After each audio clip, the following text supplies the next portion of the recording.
This is Farid Premani. Hope you guys are doing well. This is 28th June 2025. So we are starting this series again. Whenever I get back, I'm back in US. You all are connected with me wherever I'm traveling. Last year was spent in Dubai, and we had actually 50 locations. God is kind open in parts of Pakistan, Afghanistan, Tajikistan, Syria as well. We entered. So now we have 48 locations serving those ultra poor masses with American Academy uh, through e-learning and physical setups. But what I'm feeling now, why I've started making these videos again, you call it Ignite the Spark series, Think Tank series, is because I recently got a call from, I will not name that specific person, but she was recent grad. She did her master's from Texas A&M, which is one of the very good universities in sustainable agriculture. And without naming anyone, why I make this video is because very few have got that uh, confidence level to actually speak out their heart. Others are kind of keeping it under the radar.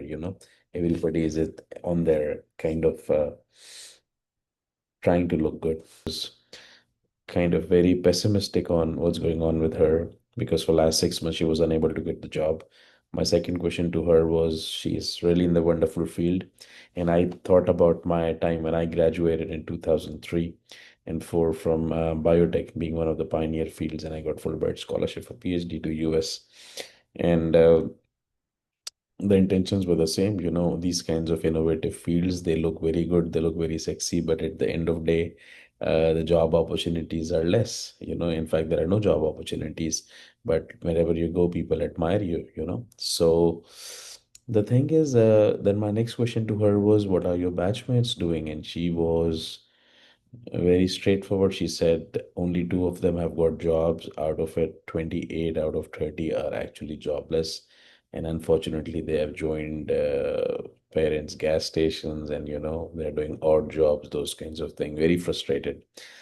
Okay, on the other side, if I see, because for those who know me, uh, I used to run Texas School of Continuing Education. These were for-profit school. I started with Houston branch, got as kind we scaled to Dallas, San Antonio, Austin, and then I sold it to University of California project. And I was talking to them, and they said we are actually trying to shut down some branches because the way it used to be here in US, like we were teaching big data, all those kinds of Powered AI, Python like courses, and we were actually helping people who were new to US and Canada to get into good jobs, plus graduates from here, they were not able to get jobs. But he said now IT employees are being laid off like anything, right? And this is the same thing which I'm getting from a lot of mentorship calls that I receive. I do it voluntarily, but I do it very rarely. But why I've started making these videos, because I cannot give time to everyone, but I feel these things should be talked about. Where the world is ending towards, that's something very important. We will try to do a whiteboard share just to see where we are going towards. World is going towards something called, there was a time where we were in a thought process. We used to say we are in a graduation economy, right? You need to do your graduation, you need to do your master's, obviously from good university, colleges. You would end up to a good job. After some years working on job, you scale, you get to that level, and then you start up your business. That used to be traditional route, right? And this route was very familiar with people who were actually in their, so generation X, Y, and Z. So generation Y and X were pretty much like that, you know, kind of 70s to 1990s. We'll say it 85s. Now then, there was a time, and I was actually one of very early into this thing when the e-commerce started, and people started realizing you can make money. And then we, from the for profit side or not for profit side, like I recently spoke about when I started the video, that we have 50 branches helping in about 6 countries. They're teaching for free. 60,000 students are getting benefited. But now in 2025, I don't think when people here in US and Canada, they are not able to get jobs. How can these people retain jobs in third world countries? Yes, the only edge they have is cost of living is less. So if a person in US is on a $10,000, 10 grand job, the same job somebody in Pakistan, India can do it for $1,000, which makes it like 300,000 rupees in Pakistan or 100, 125 in India, decently good, which they are paid in their countries better than that. So they can work from home. So from that perspective, now the world is like a global village, which was here a long time back. So between this transition of 2010, we went towards skill and gig economy. That became very common. And then we started coaching people into that, okay, get into some skills that can help you make money, right? What do you see now? You see, now there are two, three challenges. AI is taking away jobs. That's one thing. Very clear, no questions. And obviously, on a positive connotation, you look at AI as a supplement, right? So those who know AI are still way ahead of game. But what are these big boys telling? Elon Musk, Jeff Bezos, uh, Mark Zuckerberg, and all that. They very well know about disposable income, and they are talking about this for last 2 years that world will be jobless. 95% people will go out of jobs, and only 5% left will be those who are leaders. And obviously, everybody now knows they will be leaders in AI. They will be leaders who are 95% work will that is redundant will be taken care over. So now, right now, if you see randomly all the people make up the numbers. You see, the unemployment rate might be 7, 8%, but in true picture, it's not that. These are built up numbers, right? But randomly, let's say if joblessness yesterday was 20%, today it might be 40%, but still not 90% right now, right? People have started feeling those who are at a higher level are getting laid off early. Those who are under 100,000 in US are still safe, but the water is coming to your knees. And on the other side, because I spent about 3, 4 months in Pakistan last year, last 10 months was in the way I was opening up these locations. So I was very connected to universities. I was giving them lectures, they were inviting me as guest speaker. And I actually spoke with freshers in biotech university, Dr. Abdul Qadir Khan Institute and KIPJs and all that, as well as in Dubai and Abu Dhabi ministry. They invited me to talk to young entrepreneurs and teenagers who have a lot of questions about these robotics and AI confusions that they have. So their life is more under mess. Now, what you need to realize is that's clear that AI will take away jobs. AI will be a supplement. But let's say, coming back to the same story, that girl who did her sustainable agriculture or sustainable biotech thing, she was not able to find job despite of being into. Okay, this is the condition in US. What is the condition outside US? That's pretty much the same. You talk about Pakistan. I visited Afghanistan, Tajikistan, Horog State University, one of the largest one where the community is top of mountain. University of Central Asia, state of art university. I was actually very lucky to speak to first batch, and they were professors from US and Canada teaching to people from all these countries around the world. People from China were actually also there as students. Very top notch state of art. The problem is, it's not that the field does not have demand. You see, agriculture, we are now, by the way, getting into agriculture project. Just to tell you, not to brag about myself, but just to tell you how this opportunity get into play and how I mentored that girl who was from Texas A&M, masters and jobless for last 6 months, and the whole batch is jobless. You see, now Mark Cuban said the next unicorn will actually come from sustainable agriculture industry. Okay. US imports 83% of meat from New Zealand, Australia, and Mexico. So only 17% of the Meat is actually produced in US. Rest is all import. You see what's going on? All that wars, tariffs. You put tariff on other people, don't you think you will also get under problem? How will you import? Your economy is being run on import economy. So to be honest, on one side, this country says everything is organic. On other side, 83% meat that we consume in big box stores are 2 month old. That's why you see those cancer and those kind of diseases are so high. People don't know about it. They look very fresh when you see them very well packaged in branded stores. Going deeper and deeper, because last year we did a project in Pakistan for Vanilla shrimps. We realize now we are trying to do a 430-acre project here in Houston. We are getting into cattle farming, but not the traditional way, the modern way. And to be honest, I met 41 farmers. It was very difficult to meet them. I also, when I visited Africa, I met big time farmers there to get appointment of farmers who are doing at least 1,000 acres plus 5,000 acres. Very difficult because they are the ones, big boys, have their own helipads, charter planes. So agriculture is something that could lead you to earn a very basic disposable income. Plus, they can lead you to have your own charter planes. I've seen people like that.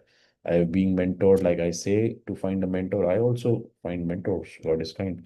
I've been mentored by two people right now. One is a farmer in Oregon who is 12,000 acre is like a kind of multiple cities into one. He sells it to Costco's and Walmarts and Whataburger. I'm learning from him. He's like one of my advisors on the board. And then an African farmer from Tanzania when I met. Luckily, I was trying to find him, but when I came back, somebody got me connected. He is on 1,200 acres and he is like carbon credit certified.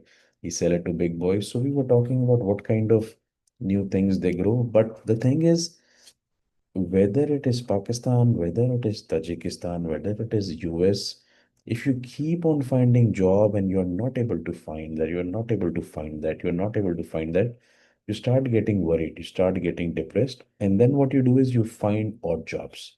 And this is where you are actually killing your passion and actually saying no to opportunity. Why? Because just look at the numbers, okay? Look at the numbers and take help from these days. You have chat GPTs and you have DeepSeek and you have those kinds of free tools even. So agriculture is not going anywhere. People are consuming food. People are going away from fossil fuels. Recent guidance is about get into businesses which are fossil fuel away. You don't have to burn it. Simple example. I told it to that girl. I don't know how much she would implement, but everybody wants the easy recipe. Help me find the job, sir. Can I give you my resume? I said, don't give me your resume. I think you have already tried in last 6 months, knocked all the doors in job. Either you should now join your father's gas station business, let him give you some more $50,000, start your own some small startup, or take your passion towards the entrepreneurship. This is something we need to understand where the jobs are going out. The need is not being killed. The need is still there. So you have to transition in 2025 from job to entrepreneurship. People who were not entrepreneurs, who were scared of this word, they might have to now become entrepreneurs forcefully. Okay. Why? So, three things you have to keep in mind. One, find an opportunity. Now, this you might find easily by first, obviously, you have to see your passion. Okay. But complement the passion with need of the time. Now, what is the need of the time? Look around you. Okay. Ask DeepSeek, ask ChatGPT. I do that a lot.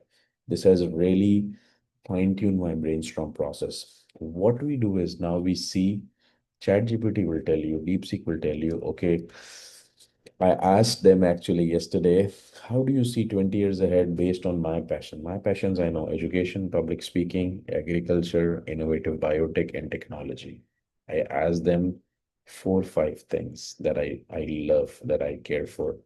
Help me see 20 years ahead. You know what the ChatGPT and DeepSeek told me? Three things: sustainable agriculture, innovative farming, mentor in that niche, and create robots around agri-tech.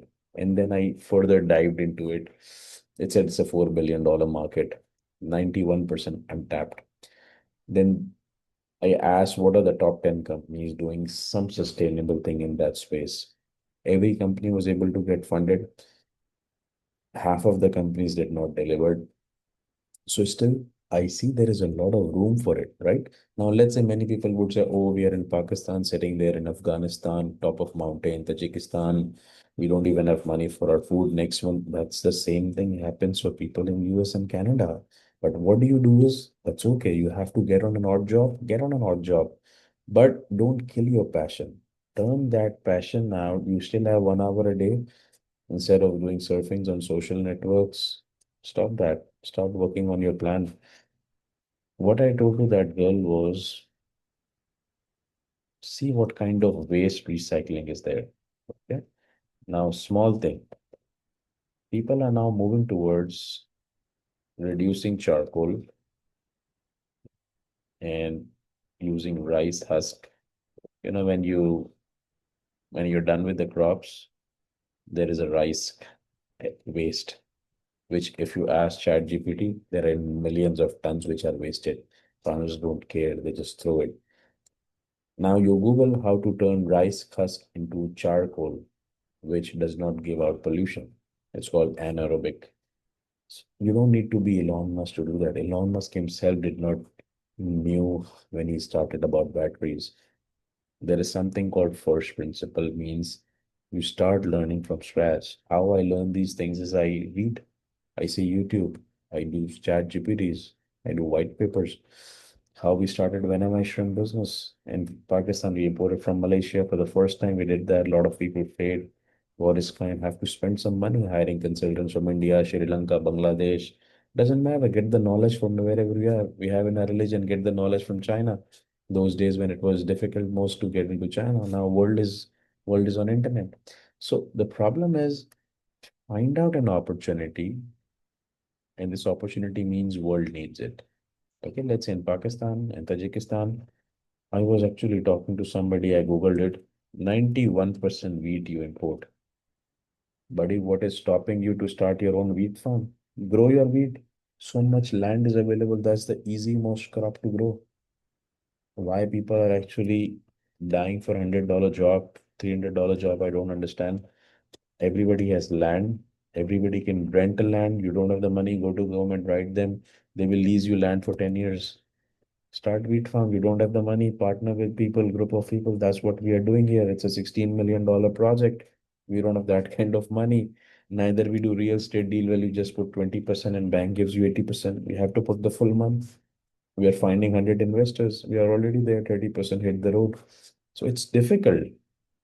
Whether you do $100,000 project, $100 project, or $1 million project, it's always you have to make a mix. You have to find the model, you have to bring the mentors, you have to find the experts, and then you have to create a mix that, okay, let's say 10-15% goes to investors, which is half the money, and then 10-15% goes to the operational partners. Now, in operational partners, you have yourself, advisors, team, executors, farmers, people who are helping you sell. So everybody is happy at the end of the day, you know? And the return should be something. Let's say market is giving you 8 to 9% return, you give them 12% return. Market is giving you 12%, you give them 15% return. People are sitting with money in the pocket. They don't know where to put into. They're tired of those old traditional things.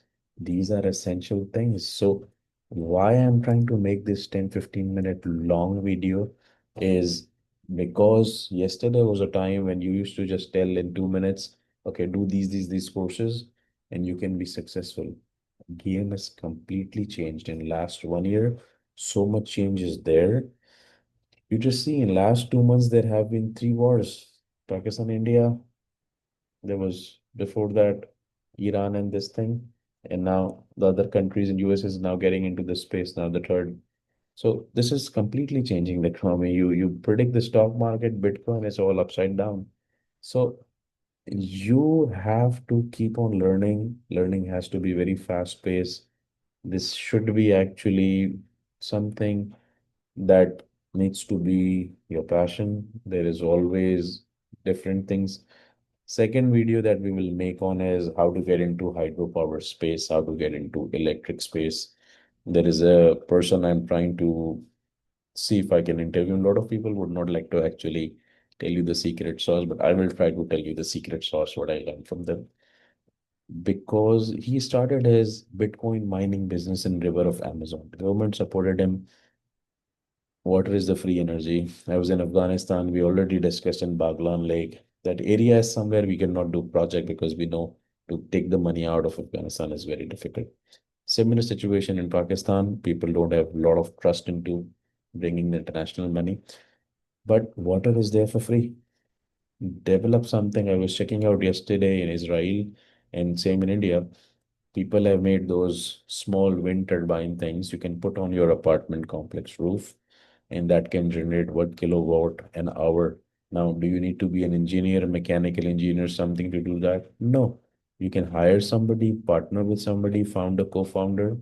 So find out what world needs, get into those ideas, use AI for your benefit.